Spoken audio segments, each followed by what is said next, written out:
प्रति मोर भक्तिपूत प्रतिपाद ज्ञापन करुछु।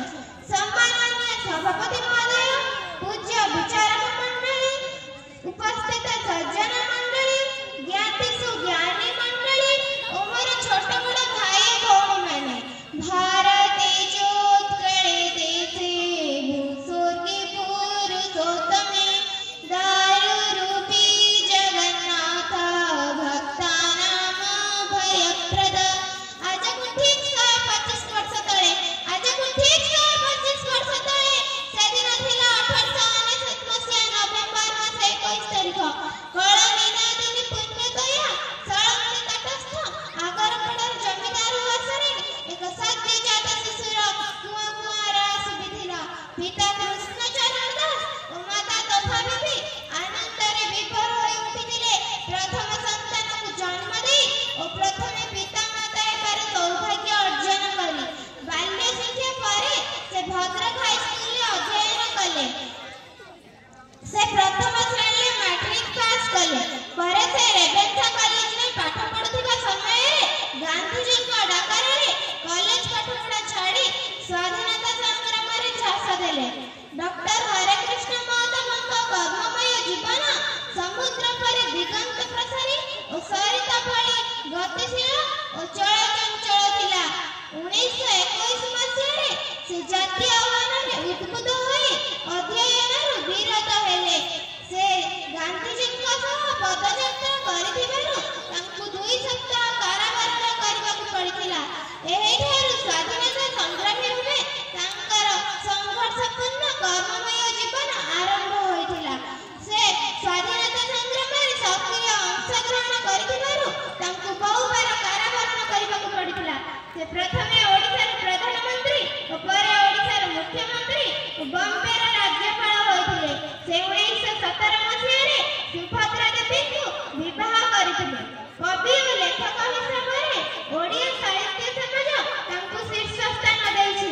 ପ୍ରତିଭା, ରାଉତର, ଓଡ଼ିଶା ଇତିହାସ, ସାଧାରଣ କଥା, ଗାଁ ମଜଲିସ ଇତ୍ୟାଦି ଅନେକ ପୁସ୍ତକ ରଚନା କରି ସେ ସାରସ୍ୱତ ଭଣ୍ଡାରକୁ ସମୃଦ୍ଧ କରି ଯାଇଛନ୍ତି।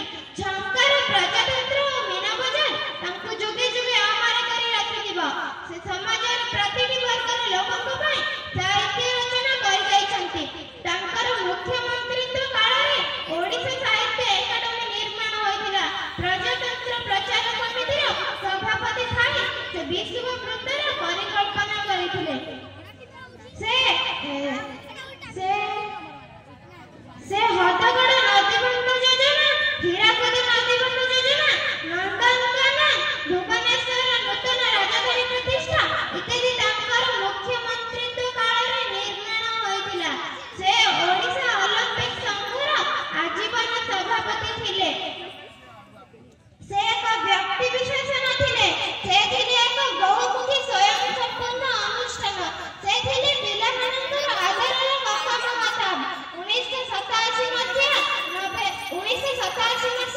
ଜାନୁଆରୀ ମାସ 2 ତାରିଖରୁ ତାଙ୍କର ମର ଶରୀର ମାଟିରେ ମିଶିଗଲାଣି। ଏହା ଆମ ଓଡ଼ିଶା ପାଇଁ ଏକ ଅପୂରଣୀୟ କ୍ଷତି। ଯଦି ଆମେ ତାଙ୍କ ଚିନ୍ତା ଓ ଆଦର୍ଶରେ ଅନୁପ୍ରାଣିତ ହେବା ତେବେ ତାଙ୍କର ସ୍ୱପ୍ନ ସାର୍ଥକ ହେବ। ସେଥିପାଇଁ କଥାରେ ଅଛି, ଧନ୍ୟ ଧନ୍ୟ ତୁମେ ଉତ୍କଳ କେଶରୀ, ଧନ୍ୟ ଧନ୍ୟ ତୁମେ ଉତ୍କଳ କେଶରୀ, ଓଡ଼ିଶାର ଆଉ କେହି ନାହିଁ ତୁମ ପରି। ପ୍ରତିଭା ଟୌଟକୁଣି ଓଡ଼ିଶା ଇତିହାସ, ସାଧନାର ପଥଠାରୁ ଗାଁ ମଜଲିସ, ଝଙ୍କାର, ପ୍ରଜାତନ୍ତ୍ର ଓ ମୀନା ବଜାର, ଯୁଗେ ଯୁଗେ ହିଁ ମହାତ୍ମା ତୁମେ ହିଁ ଅମର। କୁନକୁନିଙ୍କ ପାଇଁ ଆନନ୍ଦର ଭଣ୍ଡାର, ସବୁ ଋତୁରେ ଆମ ମୀନା ବଜାର। ଏତିକି କହି ମୁଁ ମୋ ବକ୍ତବ୍ୟ ଶାନ୍ତ କରୁଛି। ଜୟ ହିନ୍ଦ, ବନ୍ଦେ ଉତ୍କଳ ଜନନୀ। Speech about Dr. Hare Krishna Mahatab, Utkala Kesari. Dr. Hare Krishna Mahatab was a great freedom fighter, politician, historian, social reformer. He was born on 21 November 1899 at Agarpada in Bhadrak district.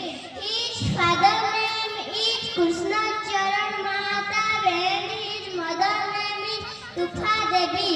He was the first Chief Minister of Odisha in 1946.